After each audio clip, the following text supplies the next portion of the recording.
ආයුබෝවන්. අද අපි මේ මූලාශ්‍ර දිහා බලලා කතා කරමු Hindu බෙතිමතුන් සමරන තයි පොංගල් උත්සවය ගැන. ඔව්. මේක නිකම් උත්සවයක් විතරක් නෙවෙයි නේද?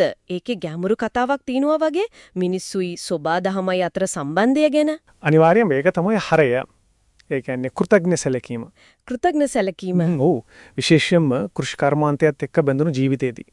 දැන් සූර්යයා, ජලය, පොළොව ඒ වගේ දේවල් වලට. ඒ වගේම සත්තුන්ටත් ගොවිතැනට උදම් කරන හරියටම ඒ සත්තුන්ටත් දක්වන ගෞරවයක්, ස්තුතියක් තමයි මේකෙන් පේන්නේ. ඒ චක්‍රය පිළිගැනීමක්. ඒක පටන් ගන්නෙත් හරිම පිළිවෙලකට වගේ නේද? අර පවිත්‍ර වීමෙන්. ඔව් මූලාශ්‍රවල තියෙනවා උදේම නැගිටිනවා කියලා.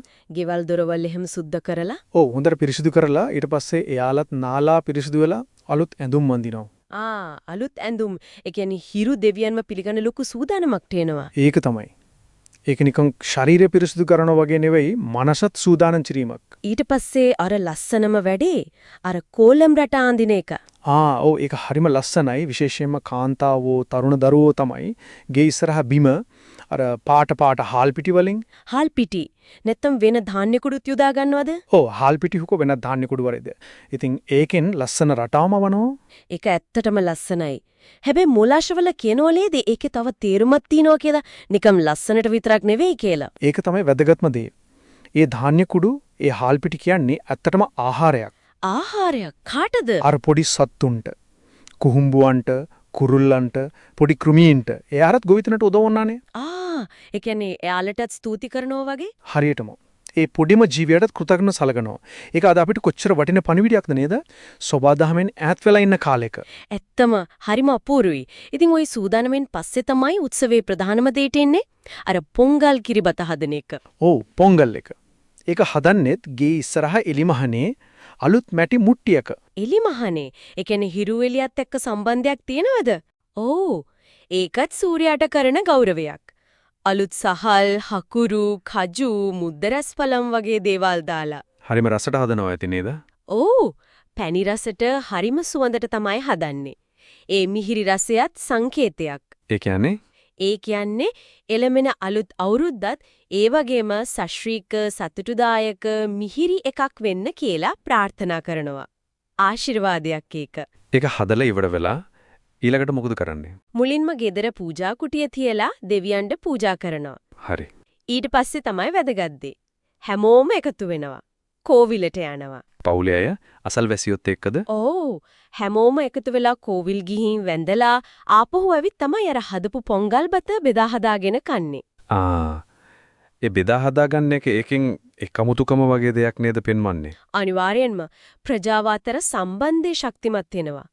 ස්වභාව දහමේ දේවල් තනියම භුක්ති විඳින්නේ නැතුව එකට බෙදා ගන්නවා. ඒකෙත් ලොකු අර්ථයක් තියෙනවා.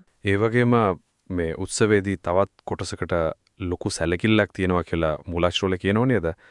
ගවයන්ත. ඔව් ඒක හරිම විශේෂයි. මාට්ටු පොංගල් කියලා වෙනම දවසකුත් තියෙනවා ඒකට. මට්ටු පොංගල්. ඔව් ඒ කියන්නේ තයි පොංගල් දවසෙත් ගවයන්ට සලකනවා පවුදා දවසම වෙන් කරලා තියෙනවා ගවයන් වෙනුවෙන්. ඇයි යාලට එච්චර විශේෂත්වයක්? දැන් කෘෂිකාර්මික ජීවිතේදී හරකා කියන්නේ. නිකම්ම සතෙක් නෙවෙයිනේ. හවුල්කරුවෙක් වගේ. සම්පතක්. වැඩවලට උදව් කරන නිසා. ඔව් ඒ නිසා තයි පොංගල් දවසේ යාළගෙන් කිසිම වැඩක් ගන්නෙ නැහැ. නිමාඩු දවසක් වගේ යාළටත්. ඒ වගේ තමයි. උදේම යාළව හොඳට නාවනවා. සුවඳ පැනින්න එහෙම නාවලා සරසනවා කියලාත් කියනෝ නේද? ඔව් සඳුන් කුංකුම එහෙම ගාලා මල් මාලා දාලා ලස්සනට සරසනවා. ඊට පස්සේ යාළට අර පොංගල් බත කන්න දෙලනවා. ඒකතර කෘතඥත සැලකීමක් තමයි නේද? අනිවාර්යෙන්ම. ඉතින් මේ හැමදේම එකට ගත්තම තයි පොංගල් කියන්නේ නිකන් අසුණු නෙල්ලා සතුටු වෙන එකක් විතරක් නෙවෙයි. ඒකට වඩා ගැඹුරුයි. ඔව් සූර්යාට ස්වභාව දහමට ඒ වගේම ගොවිතැනට උදව් වුණු සත්තුන්ට මේ හැමෝටම ස්තුති කරමින් අර මිනිසා දෙවියන් ස්වභාව දහම අතර තියෙන සම්බන්ධය ආයමත් අලුත් කරනවා වගේ. ඒ සම්බන්ධය තහවුරු කරනවා. ඒ කියන්නේ මේ චාරිත්‍ර වලින් ඒ ගිවිසුම වගේ දේ අලුත් කරනවා. ස්වභාව දහමට ගරු කරනවා. හැම ජීවියෙක්ම වැදගත් කියලා පිළිගන්නවා. හරියටම හරි. ඒක තමයි හරය. එතකොට අපිට මෙහෙම දෙයක් ගැනත් හිතන්න පුරවන් නේද? දැන් අපි ගොඩක් දිනක් ජීවත් වෙන්නේ නගරවල කෘෂි කර්මාන්තයෙන් ස්වභාව දහමේ චක්‍රයෙන් ටිකක් ඈත් වෙලා. ඔව් ඒක ඇත්ත. ඉතින් එහෙම ආයෙට මේ තයිපොංගල් වලින් කියවෙන අර කෘතඥ සැලකීම අර අන්තර් සම්බන්ධතාවය කොහොමද දැනෙන්නේ?